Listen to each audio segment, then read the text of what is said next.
শুভ মধ্যাহ্ন। আমি কামাল হোসেন। মাননীয় বিচারপতি রাজশেখর মান্থা গতকাল এক চরম মামলার রায় দিয়েছে।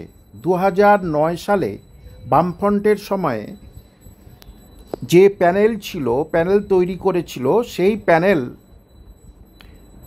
বর্তমান সরকার অর্থাৎ মমতা ব্যানার্জি সরকার এসে বাতিল করে দেয়, কারণ সেটাতে নাকি দুর্নীতি ছিল।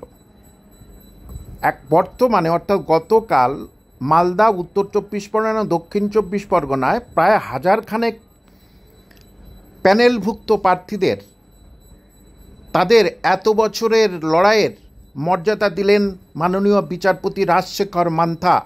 এবং আগামী 25 এপ্রিলের মধ্যে প্রাইমারি শিক্ষা পর্ষদকে বলতে হবে এদের কতদিনের মধ্যে আপনি চাকরি দেবেন। যেমন গতবারে হয়েছিল হাওড়া জেলায়, ঠিক এবারে এদের হলো। অর্থাৎ দুর্নীতির বিরুদ্ধে বিচারপতিরা কিন্তু সুন্দর রায় দিচ্ছেন। বিচারপতিরা দুর্নীতির বিরুদ্ধে সবসময় এবং যেটা ঠিক সেটা রায় দিচ্ছেন। সুতরাং আপনারা নিশ্চিত থাকবেন, নবম, দশম, একাদশ, দ্বাদশের JSLSTর যে দুর্নীতি নিয়ে যে মামলার রায়টা হতে চলেছে, সপ্তাহখানেকের মধ্যে আপনারা পেয়ে যাবেন। তার রায় হয়ে যাবার পরে আপনাদের ভোটের পরে জুন জুলাইয়ের মধ্যে দেখবে সরকারকে নতুন বিজ্ঞপ্তি দিতে সরকার বাধ্য হবে।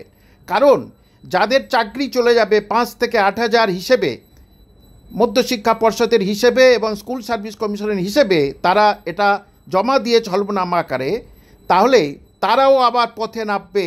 সুতরাং তাদের এই